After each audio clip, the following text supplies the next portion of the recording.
Hey, what's going on, everybody? This is episode 28 of the SANE Show, the show about nothing and everything.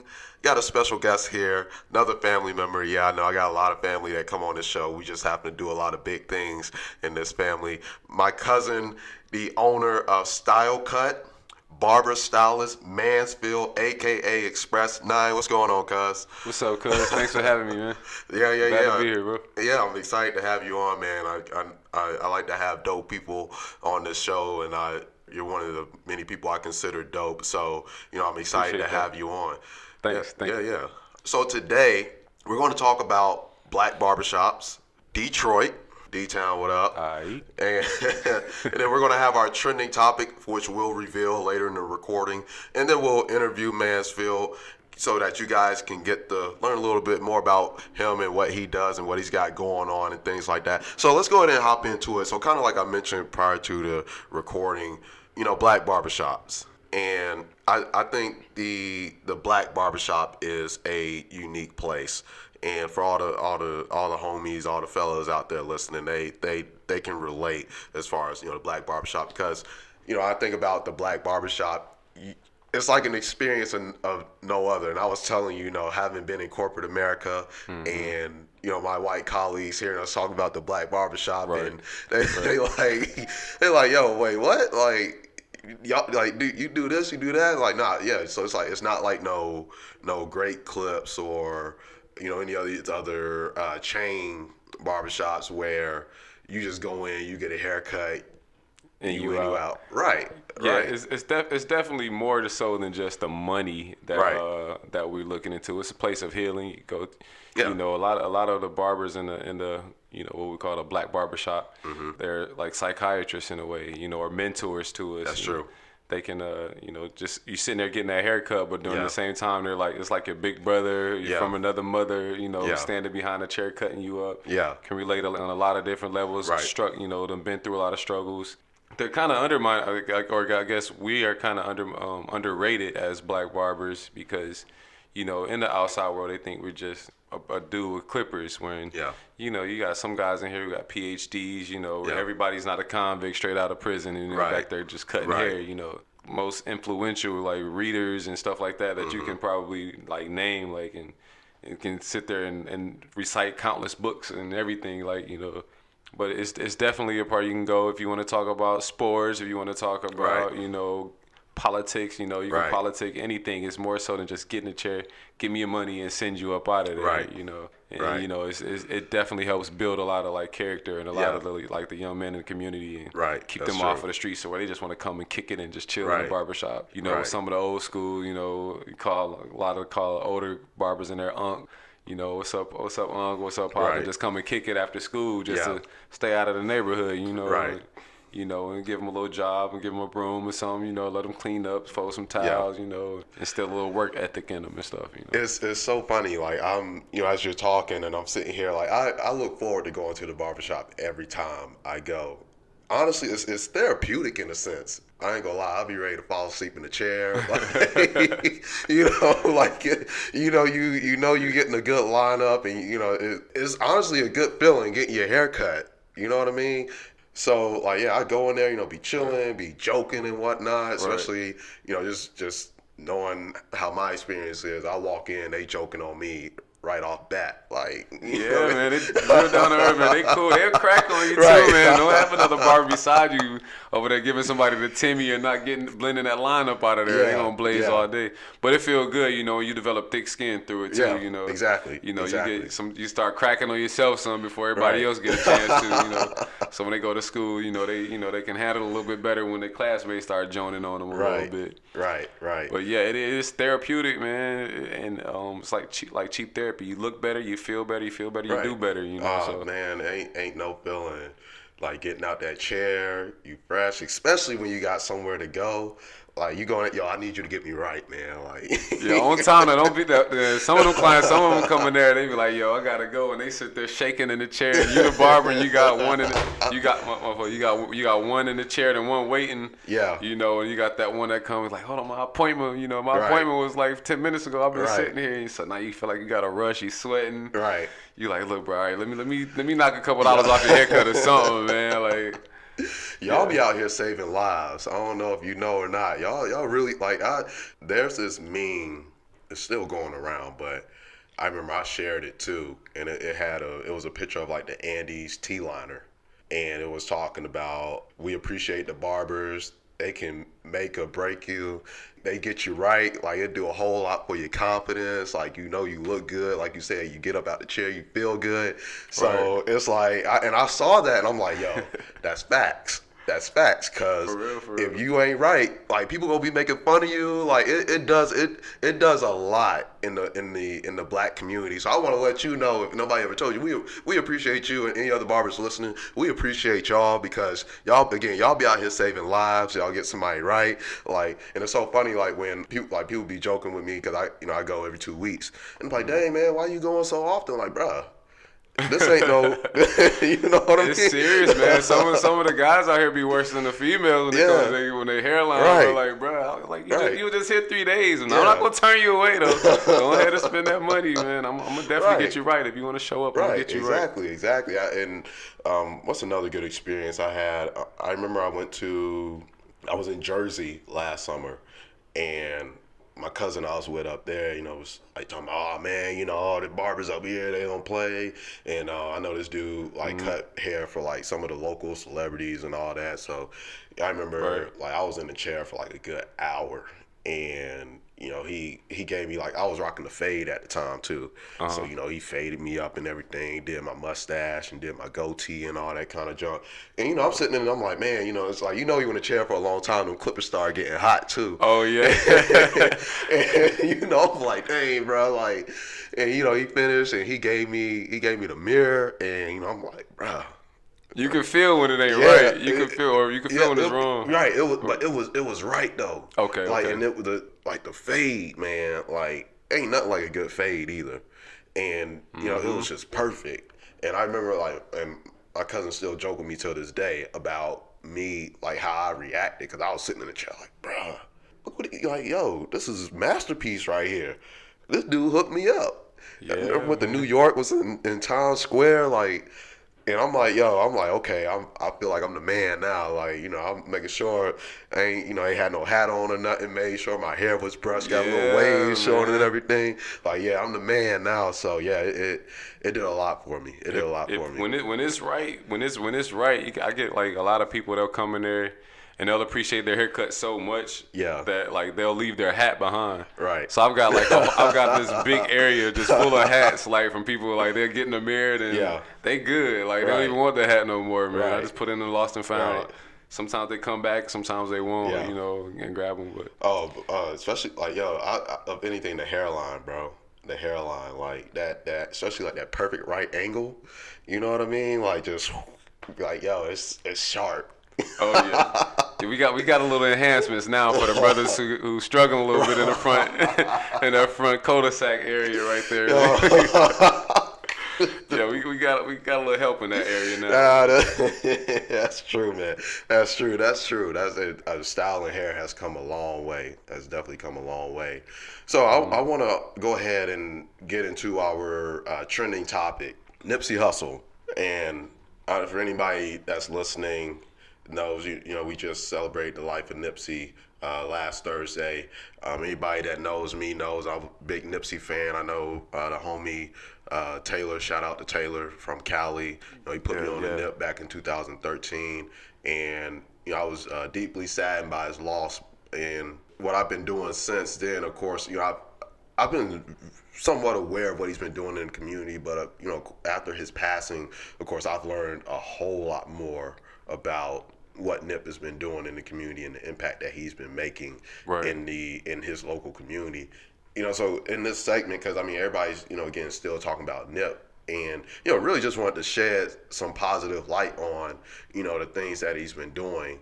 he's got the Marathon clothing store, and he's got, he had the little basketball court in the community or playground park that he, fixed up for the community. He was talking about a STEM program, and Right. I don't care if you support this or not, but he even had a marijuana dispensary. I found out about last night, and he had one in there. He got a strand called OG Marathon or Marathon OG. I didn't even know that one yet. Yeah. So like Nip was doing it.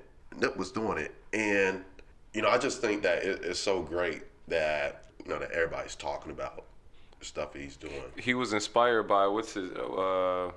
Sebi. I think Yeah. he followed a lot of the Yeah. Dr. Sebi notes, and that's where there was this big conspiracy about if he Right. was about to get ready to like Because he's give working on a everybody insight. documentary. Yeah. It's been a lot of controversy about that, and they Yeah. were saying it was a guy from the neighborhood was kind of like a rat in the neighborhood. Who kind of did it. So I don't really have any backs on it. I don't want to say too much. Right. I don't know who listening. like, he might know something too. Like, Right. I think it's great because oftentimes with rappers they get a bad rap. I think it's really great to see that again with his untimely and unfortunate passing that everybody's Rest in peace. speaking positive of him and highlighting the positive things that he was doing in the community. And I know everybody's talking about this now too, but one of the things I hope to see happen as well is like we don't just talk about it, like we do it. Like do what you can for your community. I don't know if you've seen those memes, like rappers and all these other people on social media have been posting up like there's a Nipsey hustle in your community that you need to support as well, which I believe is true. And at the end of the day, it's like it may not be it may not be a rapper or so whatever. It's like there's people in the community that's trying to do positive things. At the end of the day, we need to support those in our own community. Mainly, Exactly. Exactly. Speaking to black community, support each other and the positive things that we're trying to do for our own. So, Right, definitely gotta look. We gotta look. Like I don't look. I say it all the time to my homies. Like I won't look down unless I'm reaching down to help pull Right. you up. Right. Like I'm no better than the next man. It's Exactly. like man, you doing too much. I'm like, man, I ain't did enough. If Yeah. I'm the only one in my circle that's getting some money, then I'm doing something wrong. You know what I'm saying? So I agree. gotta be able to put the man's on next to me so that they can put somebody on. 'Cause Right. we stronger as a team than as a unit. One person with all the weight on their shoulder ain't gonna be able to carry that weight for so long. Exactly. It's so funny you say that because like I've had a lot of people help me along the way. A lot of people told me like, yo, look, you ain't gotta pay me back. I don't care if you got, I already got mine. Like, but when the time comes, I need you to help the next man. Right. Exactly.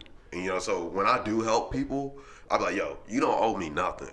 Like, I just want you to do the same for the next person that comes to you. That whole pay it forward thing. Right. Exactly. So like somebody looked out for me, now it's my job to look out for somebody else. Because the more of us that do that and look out for each other, that's how we, create a stronger community. Exactly. And that's how we keep these kind of things that happen to Nipsey, we prevent those from happening going forward. Exactly. And since his passing, really just been really listening to Nipsey more and more and really just been educating myself on what he's been doing. And he's been inspiring me more and more. And it's like, I got things I want to do, but just seeing what he was doing, because, a lot of us, when we think about the things we want to do, we think about what we want to do on a big scale.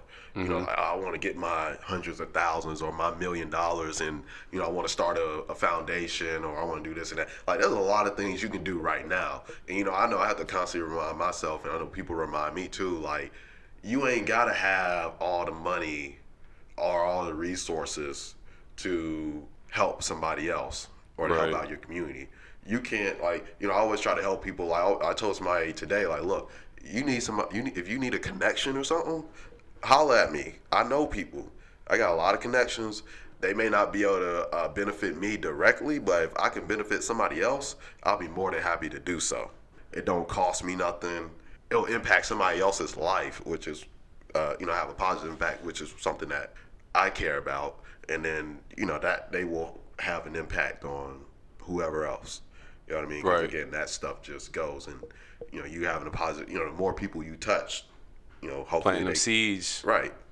Yeah. definitely plant that seed. So yeah, I mean, again, this is something hot in the news right now with Nipsey, rest in paradise, Nipsey Hussle, and Yeah, he's got a lot of famous quotes too that I like to like go by, and I just go through and read them, like just real like inspiring to me too. Like, right. I didn't even know that there were so many of them. I just got on and Google and just started like let me just read some of these quotes. I know like Victory Lap, the album that came out, but if you go back and listen to his works before Victory Lap, his songs have even more meaning now. Seeing what he's done, you can like hear the message behind the music. Is that what you're saying? Like a little bit more. It's almost like, because with every artist, they go through different stages in their career. It's like when they dropped their first album, this is where they were in their life. And then with the most recent work, this is where they ended up. So it's like when I go back, because again, since his passing, I've been listening to everything from start to finish. And one of the things I noticed is, he's been planning this for a long time. It's one point where he's talking about doing it. He's starting to do it. He's got it going.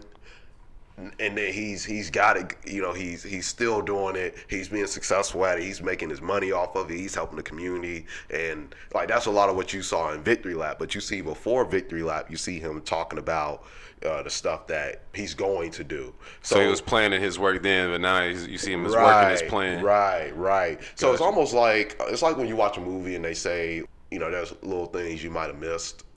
I'll say that's what it was for me. Like, there were little Easter eggs, they like to call them. Like, I started picking up on those little Easter eggs, and I was like, dang, like this stuff is deep. He got a bunch of little things, and that's a part of why, like, because it hits differently now. Gotcha. It has more meaning to it. Exactly. Got you. And I was disheartened, and I was a little sad. But as I listened more and more, it's like, okay, take this pain and use it towards whatever it is I'm doing. Now it's what it was before he passed away. It's motivational again, but it's like 10 times as motivational as it was. You know what I mean? So it's like, all right, because I'll say the first go around, it was like, all right, motivational, where it like got me in kind of fight mode or whatever. But now it's like, okay, yeah, it still put me in fight mode, but it's like I'm using my head more as well. Right. It's got it. That's why I say it hits different now. And like you said, it has way more meaning than it did before. That man was strong behind what he believed in. Oh, yeah. And his lady beside him, that was his queen beside him, and she supported him, and she said she gonna keep it moving, she gonna keep it going too. Yeah. And that's why, and I'm so glad you brought that up, because one of the things I keep in mind now is like the marathon continues, TMC, and I just want the people listening to know that, especially like when you see me talking about the marathon continues, I even put the little hashtag on my Instagram account. When we say the marathon continues, let's not just say it just to say it. Let's embody it. You know what I mean? Like, this is a movement now, and whether you were a big fan of Nip or not, or whether you weren't a fan or you're a fan now, let that be something that you apply to your personal life, because they always say it, life isn't a race, it's a marathon. Right. So exactly. When y'all see me out here saying the marathon continues, I'm not just saying it to say it because it's hot right now. Like, nah, the marathon continues. This is a marathon. Like, we all in this together. At the same time, it's also my way of paying homage to Nip, and I'm glad he left us with that, because TMC, the marathon continues. Right. I think that's gonna be the name of this episode. That's gonna reign. That's gonna reign for a while. Yeah. And so I'm so glad that really resonates with me on a very deep and personal level, because especially all of us out here, on our grind, trying to make things happen.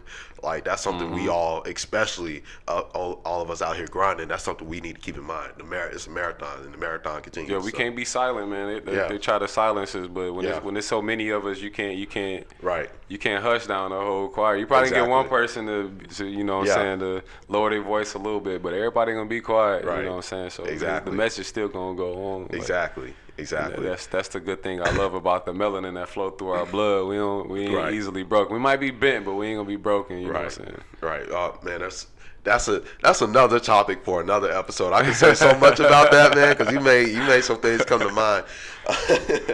Man. But that was our trending topic again. You know, Nipsey Hussle, not only his passing, but his legacy and the impact he made on us. And obviously, it's something big in the news right now. So you can find out about Nipsey and what he was doing anywhere. So I want to go ahead and hop into our next topic, Detroit. Motor City. Well, remember Boy, that song? I got some memories about Detroit, man. Remember that song when all the Detroit rappers got together?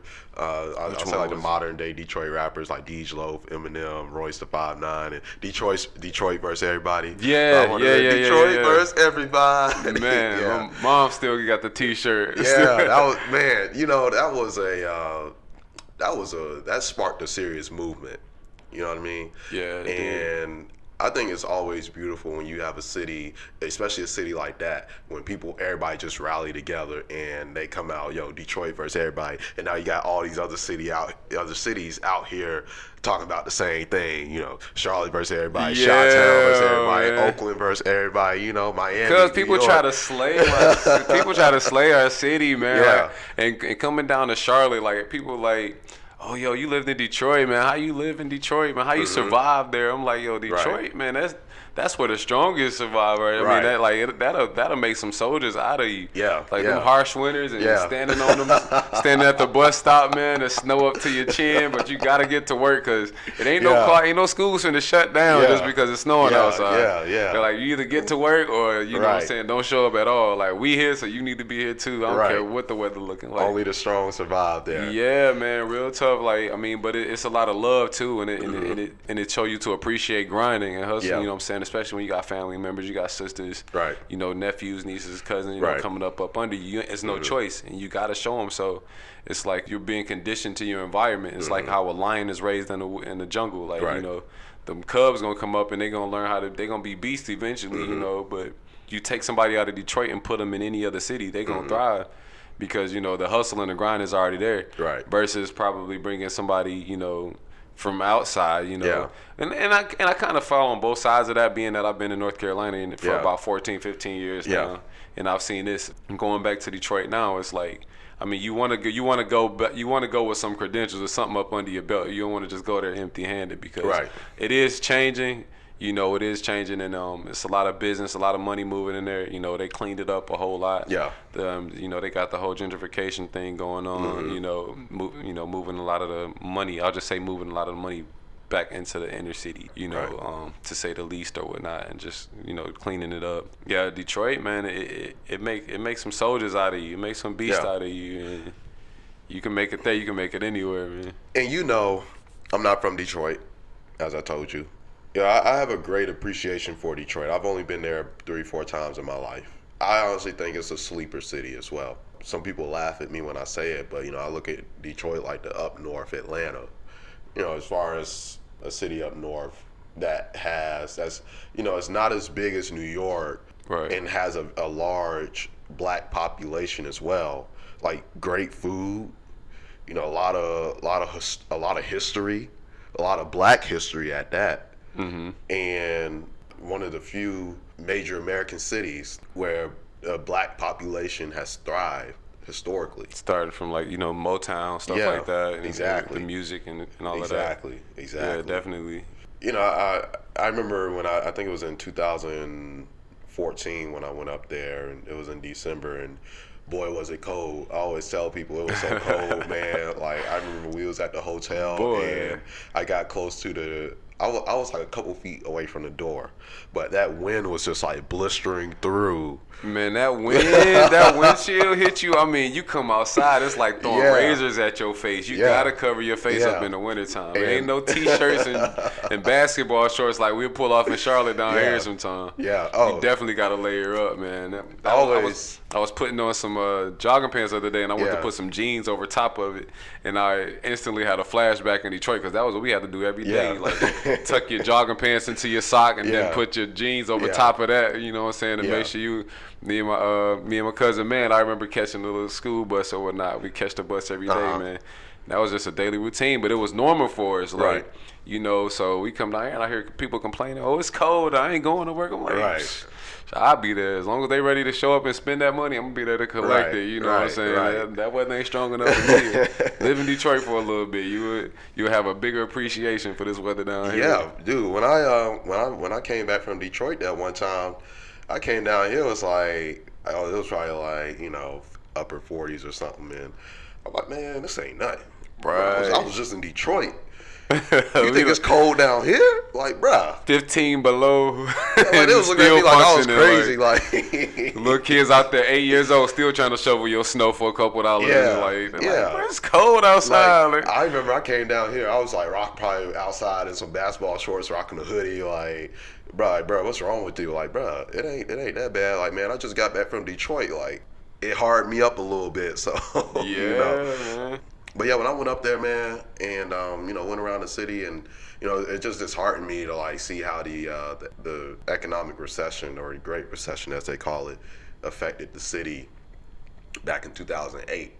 You know, and I was just like, dang, like all this great stuff, you know, in the city. Is that when with the whole Kwame thing started going I think down? that was also during that time as well. And you know, of course, the whole country was suffering, but you know, with that city, you know, with the auto industry and everything, like everybody, like they suffered on another level compared to, you know, cities like Charlotte and, you know, maybe like LA, where they weren't anchors.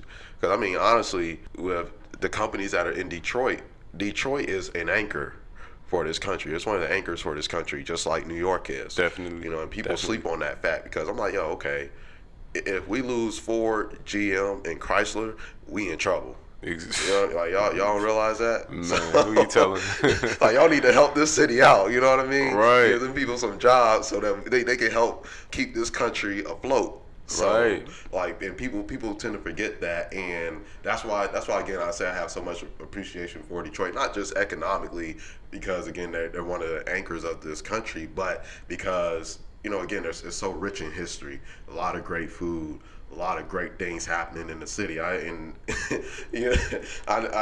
told you I even considered moving up there when I finished school, just because I enjoy myself up there.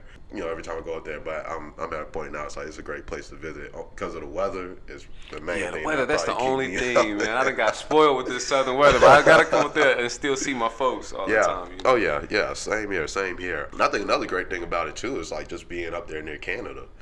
You know, you got Windsor right across the river, and I think that was like one of my favorite things. And I just thought it was so cool too. Like I was sitting there off the waterfront. I remember Quincy actually took us out there, and you know, he's like, yeah, that's Canada right there. I'm like, they say one guy tried to swim across that one day, man. I'm not surprised. I'm not gonna lie. I don't know. I need to read into that, see if he actually made it. Like, right, because I ain't gonna lie. I was looking at it like, dang, I want to. If I can make that, right. You know what I'm saying? It's a lot further than we look, but when you get in there, they say them underwater currents ain't no joke. But I wouldn't be the one to try it. I can't stand. Like, have you ever been across the bridge over to there? Every time I went over to Canada, I would go under the water.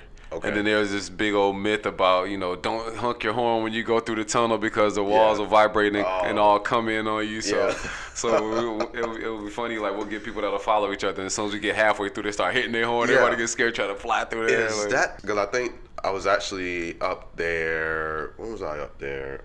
Actually, it was in December. When I went up there, I think I passed the bridge. It was like something about like Windsor. It got like Canadian flag and the U.S. flag, and it was like a brick tunnel, and I'm guessing because it did look like it went underground, because I saw the cars. Like, okay, cool. Actually, you know, it's funny, I went gambling up there. That was my first time gambling. I was in Detroit last time. Went to MGM. I still haven't been to that place yet. I'm gonna have to check that out. I'm gonna have to get up there. It was really dope, man. And I went in there, and I came out tripled on my money. So. Oh man, first time in there did that? Yeah, man. I was at the craps table, and I kind of. I'm not gonna lie, I did a little side betting too, so I was just looking at the people. You got to know your game winning. though, probably. True. I would have lost. Yeah, because I was like, okay, this guy got a solid hand, and because you know how it is with gambling, like you gotta get that gut feeling. And I was like, okay, I got a good gut feeling about this guy right here. Pull out at the right time. You got to show me that, cuz I'm gonna go in there and win me a couple dollars, cause they got them little fish tables down here. I'm like, man, I want to hit the casino. Let me hit the real casino. Yeah, man. Yeah. Yeah, Detroit's a solid place, and also, and this comes to mind, because we were talking about that song Detroit versus Everybody. Detroit puts out some dope talent too. Oh yeah, you got your Deej Loaf and your Big Sean, as of late, and then of course you got T Grizzly now. He's from there. Oh yeah, he's dope. He coming up. I don't know about the singing part though. That man a little too big for some of that singing he be doing. But I'm like, hey, get your money, bro. Right. That's the thing about the city. Like, if it's a check behind it, we gonna go with it. Exactly. So yeah, man. If you are one of those people you listening and you sleeping on Detroit, Michigan, you need to stop sleeping, because Detroit is a great city. And yeah. I always encourage people to, like, they to go up there, and because I'm a believer in going out and seeing different places that you haven't been to before. Right. And even some of the places that people may look at with a side eye, like, I don't know if I want to go there. Yeah. Because I would love to go to Oakland and places like Compton, and because again, as long as there's like some kind of significance there, I don't see any reason not to go. But for the record, Detroit is nowhere near what people think it is. What they think the bad part now, because just for traveling up there for Christmas, we went to right there by the Hard Rock Cafe uptown, and that's a new addition that I noticed down there. They got so many good restaurants. Yeah, they build it like But crazy. Man, there was so many white folk uptown, man, and I was like, like what the hell happened? That wasn't the only Detroit I remember. Like they out there ice skating in circles, like being clustered like family. It was a few of us. I felt like we were in the wrong place. I'm like, what the hell? Like, but it's downtown Detroit now, and it's more of a melting pot, I guess, and more diverse. Like a lot of people are starting to be drawn into it now. So it's definitely a lot. They've cleaned it up as far as people thinking that you're gonna get shot at as soon as you pull up in there. Right. That ain't true. If as in any city, you go in the neighborhood. Exactly. Because if you go in there looking for trouble, you gonna find trouble. Right. You know what I mean? Right. That's why I was like, I don't be worried about going to some of these other places and people talk about the hood there and all this crime and whatnot, because that's like the comedian actually that was just here in town. And he's from Chicago. His name Barry Brewer. Shout out to Barry Brewer. Go have him on the show soon. He was talking about how people talk about Chicago, but it's like, he's like, he grew up on the South Side. He ain't had no trouble, because I'm not there looking for trouble. So that's the same thing people tell me when they go to Chicago. Like, I ain't looking for trouble. I had a good time in Chicago. Chicago's one of the places I want to go to as well. So it's like it's a lot. Like, and again, like, people gotta stop sleeping on some of these cities, because it's some great things they missing out on. Exactly. It's like the girlfriend who want to go through her boyfriend's phone. You go looking for some mess, you gonna find some mess in there. But exactly. You go in there looking to have a good time, and you go with some people who know the city and can show you around. It's a lot. It's a lot of good stuff. Great food, man. I just love some of the food options there. Greektown Casino. Yep, Greektown. The Pizzapopolis, great pizza. Yeah, the Renaissance. What was the other place? For corned beef sandwiches, Slotsky's, what was it? Oh man, they got the great corned beefs.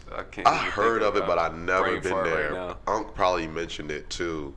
I remember I think my favorite place up there is the place where you get the chicken shawarma. You know what I'm talking about? No, which one? Because they come in like a pita bread and the chicken, and they put some kind of like Greek sauce on it, because it's a Greek owned spot, and it's like real big. It's almost like a giant burrito. Is it by the stadium at all? They don't have a location by the stadium. I know what was the location we went? It's right outside downtown. We're probably thinking about the same place where I was getting them big ass corned beef sandwiches from, man. With that, I don't know what kind of sauce they was putting on them. It might be because they got like, I know there's 2 locations that I've been to already. So we might be thinking about the same. Fufu. Oh, Mr. Fufu. He's just Fufu. Thanks, cuz. Appreciate it. I got him on the live right. Yo, that live help, man. Yeah, Lifeline. That's right, cuz. He in Detroit right now. Word. Shout out to him. Shout out to Man. Mano0510 on IG. Word. I want to go ahead and hop into the interview portion of this. Let the audience get to learn a little bit about you, what you do, and everything. So I wanted to know, how did you get into becoming a stylist / barber? Well, it started for me in probably the 9th grade of high school. Well, actually, I'll take it back a little bit further than that. As you know, my mom, she raised 6 of us, pretty much predominantly by herself, 3 boys, 3 girls. And she would cut our hair, me and Rudy. She would cut me and my little bro our hair a lot. We're getting ready for church every Sunday and, the school birthdays. And she just give us that bow, that little clean cut around. Yeah. She had the cousins lined up too. And she would cut it low, but, and that was all the way up from as far as I can remember, up until I was 14, so we got to get ready to go to 9th grade. Yeah. So when I got to 9th grade, I'm like, I'm in high school now. I'm trying to get a little clean, a little dope, faded up a little bit. But she did what she could do, right? What she had. So it was one Easter. I remember waking up real early in the morning, about 5 o'clock in the morning. I was like, all right, I know she gonna cut our hair when she wake up, so I'm gonna wake up before her and then go and surprise her. Man, that's one less head you got to worry about. So I got up I was probably 4, almost 5 o'clock in the morning.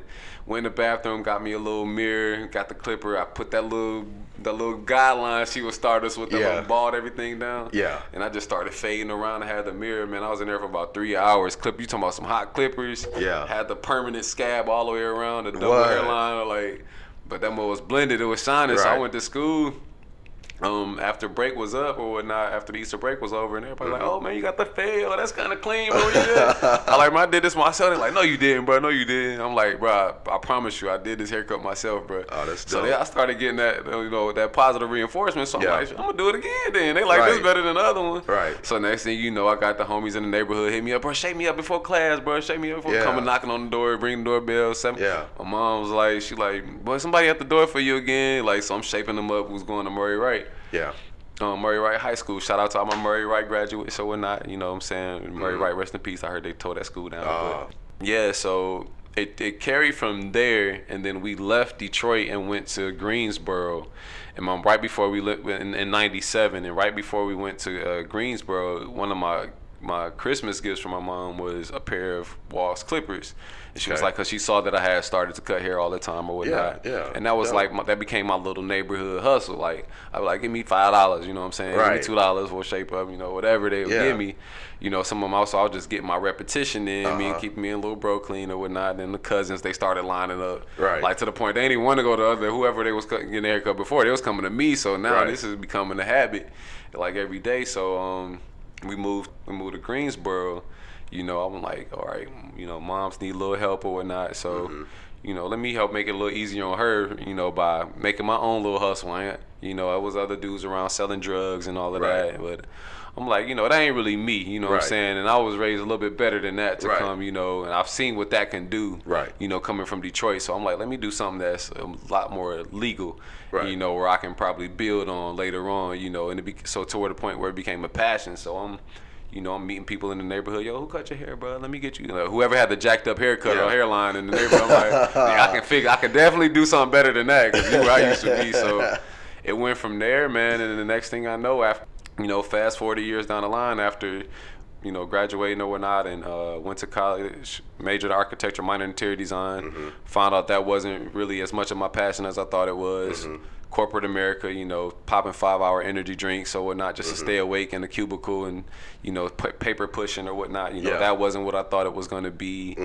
Dibbled and dabbled with a little electrical work or whatnot. And, that wasn't, so I was just going around trying to find all of these things, and I got tired of finding a job. So I was I sat down one day, I'm man, you it's something in you. You got the hustle, you got the grind, but God got something better for you to do to where you won't feel so pressured about it, and you will enjoy doing it. And it always resulted back to cutting hair. It was cheap therapy for me. So You know, it brought the brothers in the hood to, you know, whatever they were going through. If they was mad or angry or whatever, you know, they'd come over there, they'd get a haircut. They cool.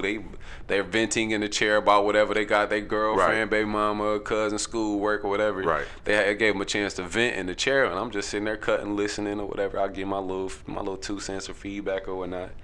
It got to a point where I was like, you know, I want to go commercial with this, you know what I'm saying, and not just be doing it from the kitchen.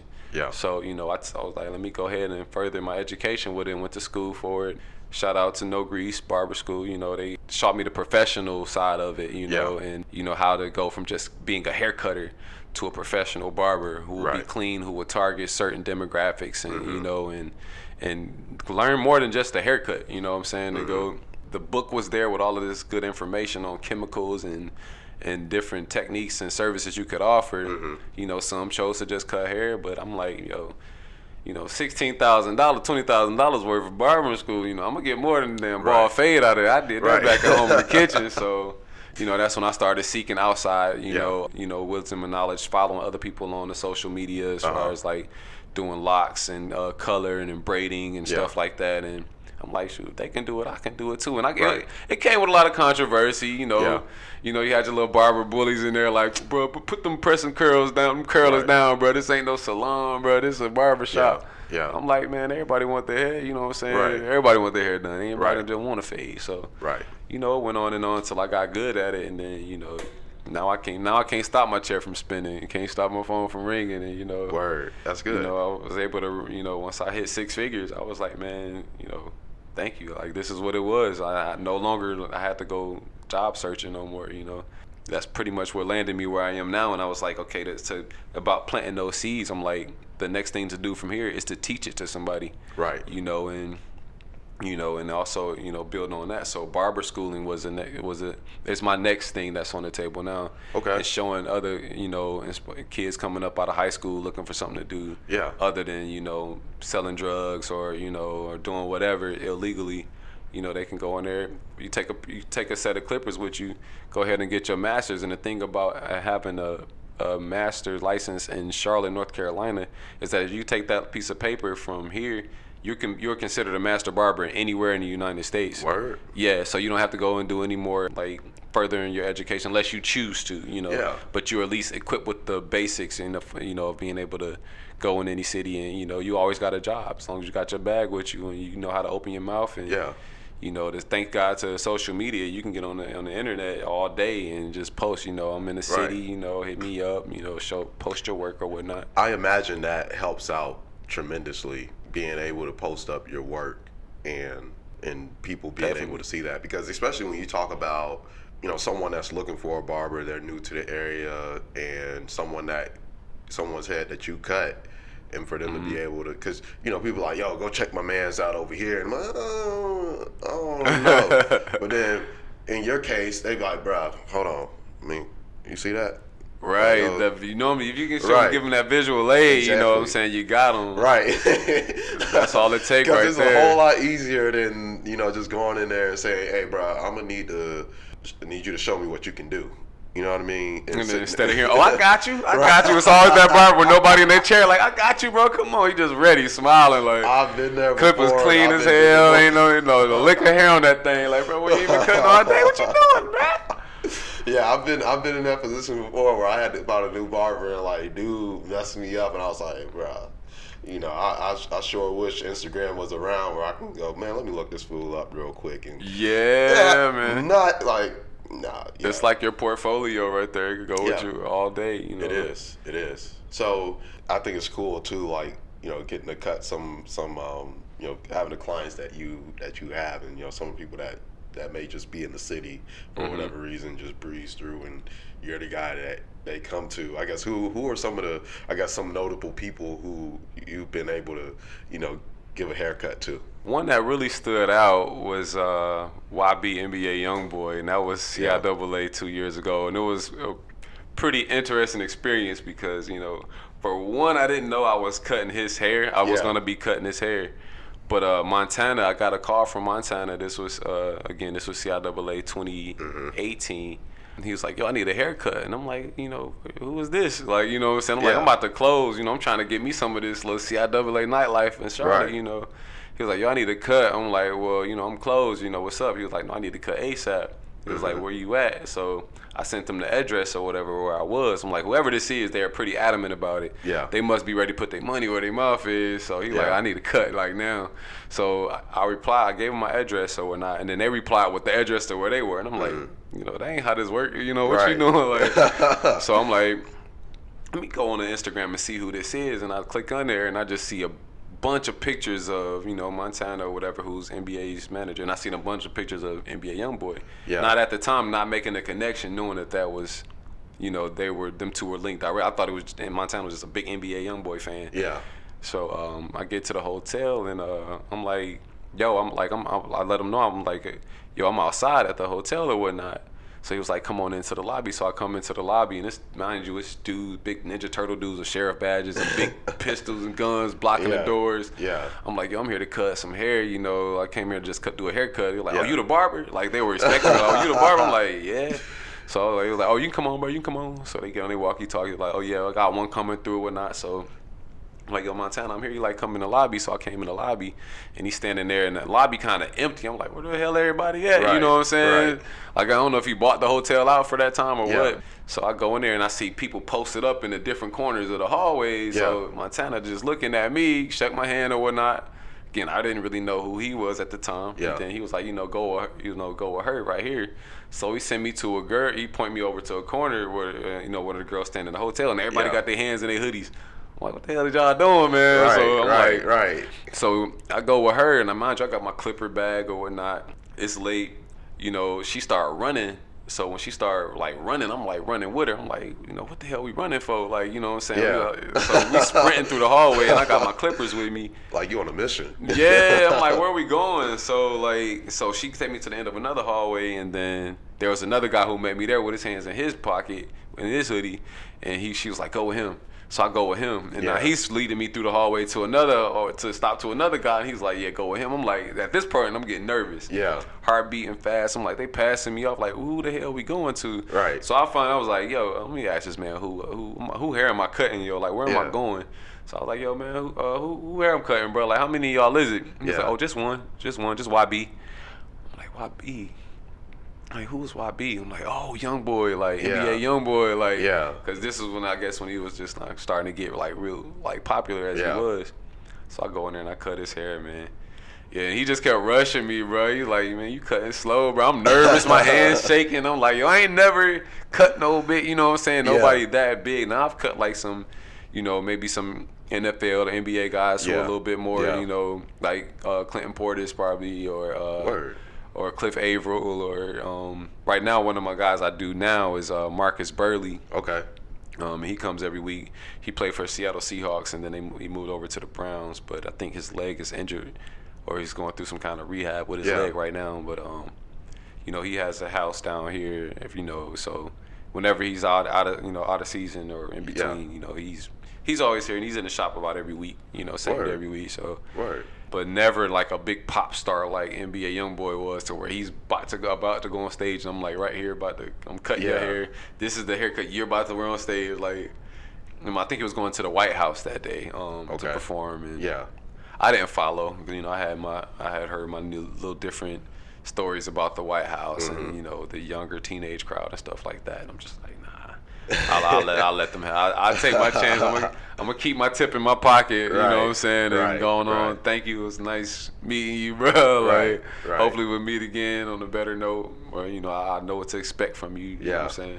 That's dope. Yeah. It was a pretty interesting experience. Kind of shook me up a little bit. So I'm like, okay, let me do this a little bit more. And be more prepared. You know, so I'll know that everything's got to be on point. You got to be ready. You got to know how to move. And it's a growing experience. Every day I'm always learning something else. Right. And I mean, it seems like you're that guy. Clearly, for people to. I can name a lot of people that I consider that guy, like, that's way better than me, man. And a lot of my clients will tell you, like, I'm gonna hook you up, man. But as up until lately, man, I was struggling getting in there. Like, been double booked or trying to remember the times and stuff and just telling people. So I had to get a little bit more organized and do online booking. Hey, that's a good problem to have, right? To be able to, to be at a point to have to schedule appointments, and then two, to be booked to a point where it's like, yo, okay, I got, you got to focus on that. You know what I mean? And sometimes be double booked. I mean, the organization will come. But, I mean, the fact that you got to book a business like that and you got people running to you to get a cut like that, I mean, to me, that speaks volumes, because it's not a lot of barbers out here that can say that. I know some barbers that be out here. And I accept the compliment as I know it's meant to be. I appreciate it. Yeah, man. I guess, how is it owning your own? It's comfort. I mean, it's comforting to know that you have something that just can't be taken away by somebody, just because it's a talent that I have. I feel like it's something I worked for, and like I will remember the questionnaires, just with regular jobs I would apply for, and one of the scenario questions would be like, if you could get paid for your worth, or for what you do, would you be rather pay hourly or for the amount of work that you put in? And my thing was like, pay me for the amount of work I put in, because that would always be my answer, because I mean, what y'all want to pay me hourly I might not feel like it's worth my time if I'm pouring more into it than the one right beside me who's kind of just riding the clock, Right. So, it feels good to know that I can control my my numbers and my income. I can work as late as I want or get off as early as I want, and I can spend more time, more family time, and make it home, cook dinner, and pay my taxes or whatnot, and I feel like I'm getting my slice of the American pie as long as I apply myself, Yeah. That's dope, man. I'm super proud of you, and I'm... Thanks, cuz. I'm proud of you, man. You got me sitting up in here with you, man. You making me feel like somebody right now. You got me feeling like I'm the man right now. Because I tell you, it's starting to tighten up, and I always tell people I don't want to just have anybody on here, so... Yeah, you're not just anybody. I appreciate that. Because I'm not gonna make a special exception because somebody's family. Like, nah, like you're dope and you're doing something dope. So, Thank you, like, with all reason, there's no reason you shouldn't be on here. Thank you, man. That's love for real. I definitely have to have you back on here. Why don't you, before we wrap up, let people know about Style Cut, so they know where to find you and everything, and hopefully come and check you out, whether they live here or not. They just breezing through. So okay, definitely. Well, first you can catch me on Instagram at Express9. That's EXPRESS and the number 9.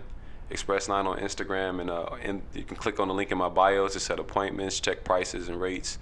All of the work that you see on my page is all me, from the locks, the color, the braiding, the haircuts, the fades, like everything is on there. I don't post it if I ain't did it. So, I'm a one-man show. I work for myself, by myself. I like to get an assistant eventually, and hire some other proteges to come up underneath me. But for now and in the meantime, it's just me, and I'm right there in Metropolitan, 900 Metropolitan, right beside the Target, uptown, and right next door to Petco.